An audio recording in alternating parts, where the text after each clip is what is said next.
Staying with Dr. Phaahla taking the reins at the Health Department, we now speak to Professor Alex Van Den Heever from Wits University about what lies ahead for the new minister. Very good morning to you, Professor. Thank you for your time. I suppose looking at the looming fourth wave and some of the biggest challenges that the new minister will face, he really has a lot cut out for him. Yes, the health system is not in good shape as an institution at this point, and that really does require a lot of attention. And we're not yet out of the third wave, and we also have to make sure that we've got the sort of vaccination program escalating on a continuous basis throughout this year. So I think that there is a significant amount that has to be looked at. But the real question is really whether this minister is going to pay attention to the actual systemic problems with the health system, both public and private sector, or whether he's going to essentially do what the previous ministers have done, which is just to turn a blind eye to that and allow the institutionalized corruption to continue. So I would say that that has to be his primary job, which is getting this institution into shape and away from the sort of structural looting that has been allowed for many, many years. Getting the department into shape, of course, speaking to what happened with Dr. Zweli Mkhize, that will be something that needs to be prioritized, as you mentioned. And also, another big challenge that really is under the spotlight is accelerating the vaccination program, something which the President also expressed in his address yesterday. Yes, so just to sort of finish on the sort of the corruption issue, the SIU report doesn't only talk about the minister, it talks about the National Department of Health officials who are part of enabling that particular contract. It's worthwhile noting that those officials are still in the department and nothing has happened to them, so there doesn't even appear to be a disciplinary process that is being pursued. So that is also troubling, because in many cases the corruption that is driven very often through the executive requires a large number of people within the administration to actually carry out those instructions. And the question really is whether they're going to be followed up and why they're not being followed up at this point. The minister has resigned. Those officials should also be out of government. In terms of ramping up the vaccine program, we need to make sure that the pipeline of doses is escalating as well. That does appear to be on course. And I think that we're doing extremely well at this point in time in getting the number of doses administered per day up on a continuous basis, and that must continue. And I think that we're in a very good position to do that going forward with a kind of an enlightened approach to using both the public and private sectors throughout the week and on weekends, which was an obstruction before. Now, in his efforts, Dr. Phaahla, to stabilize the department and clean up in the aftermath of the corruption scandal, which you mentioned there, we know that he served as a deputy minister within the same department for 7 years. How do you imagine that will perhaps affect him in trying to focus on the job at hand and ensuring that he really makes some sort of efforts and success of the current situation?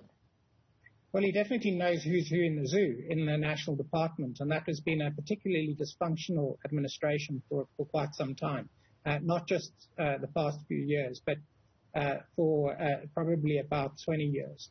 It's a really weak national department and national structure, and it really does need to be thought through better. It has been prioritized before that the leadership aspects of the national department needs to be reconsidered. And it has to stop being a sort of a dysfunctional group of people at political appointments. They have to be able to be professionals running a health system rather than a bunch of people following political orders.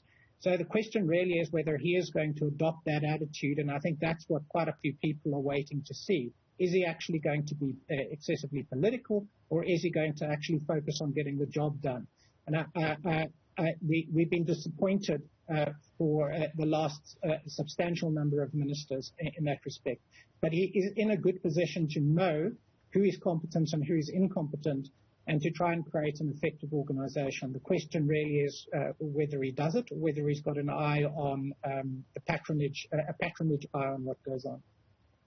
And, speaking about the job at hand, of course, we heard him speaking this morning about expressing some of his concerns with COVID-19 and, some of the measures that are needed to bolster the vaccination drive. What do you believe then, lies in his favor when it comes to the position that we find ourselves in with the number of vaccines that we're receiving and how things have really changed as opposed to what was experienced with vaccinations 2 months ago?